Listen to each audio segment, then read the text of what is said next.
White House correspondent John Roberts with the view from the North Lawn today. Brand new week, John. Good morning. Happy President's Day to you from the White House this morning. MoveOn.org has got a day of protest planned across the nation, including one, we believe, in Lafayette Park right across the White House.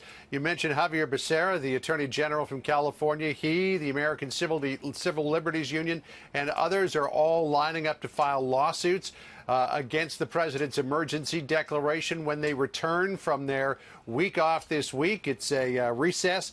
Members of Congress on the Democratic side planning on introducing legislation to block the emergency declaration as well.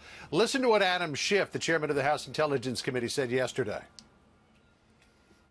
Is this the first time a president has tried to declare an emergency when Congress explicitly rejected funding for the particular project that the president is advocating? Yeah, you know, the president said on Friday in announcing this that there's been dozens of emergency declarations, but this one is an appropriations declaration, which is designed to circumvent Congress. White House officials say, though, if Congress does pass legislation to block the declaration, the president may veto it. Here's the president's chief policy advisor, Steve Miller, with Chris Wallace on Fox News Sunday. Obviously, the president is going to protect his national emergency declaration, Chris. And I know that we're out of time, but again, I want to make this point. There's no threat. So, yes, he will veto? He's going to protect his national emergency declaration, guaranteed. This is a threat in our country, not overseas, not in Belarus, not in Zimbabwe, not in Afghanistan or Syria or Iraq, but right here. And if the president can't defend this country, then he cannot fulfill his constitutional oath of office.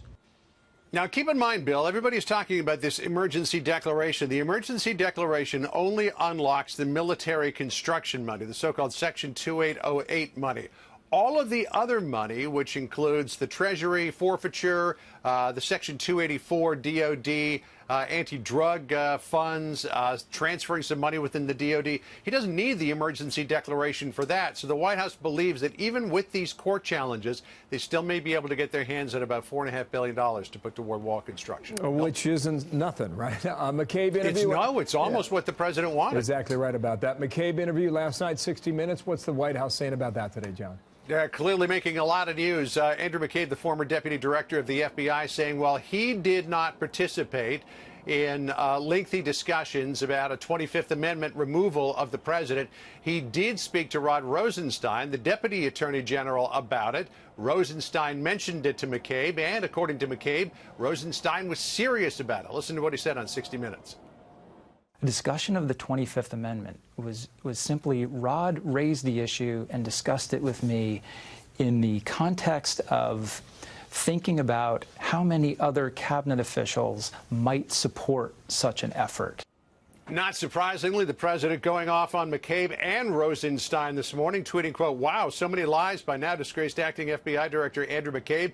He was fired for lying, and now his story gets even more deranged. He and Rod Rosenstein, who was hired by Jeff Sessions, another beauty, looked like they were planning a very illegal act and got caught. There is a lot of explaining to do to the millions of people who had just elected a president who they really like and who has done a great job for them in the military, vets, economy, and so much more. This was the illegal and treasonous insurance policy in full action." South Carolina Senator Lindsey Graham vowing that he is going to investigate what he called an administrative coup, says if necessary, he will subpoena McCabe and Rosenstein to testify before the Senate Judiciary Committee. Committee member Chris Coons has got a different take on it, though. First, listen to Graham and then Coons. There's an allegation by the acting FBI director at the time that the Deputy Attorney General was basically trying to do an administrative coup, take the president down through the 25th Amendment process. The Deputy Attorney General denies it. So I promise your viewers the following, that we will have a hearing about who's telling the truth. It is alarming that there were apparently folks at the highest levels of our government considering whether or not our president is unfit to serve. I don't think that this, frankly, rises to the level of some deep state conspiracy. No word yet on when Graham may call for that hearing, but I expect it'll be sometime pretty soon. Bill? Thank you, John. Nice to see you. John Roberts there at the White House.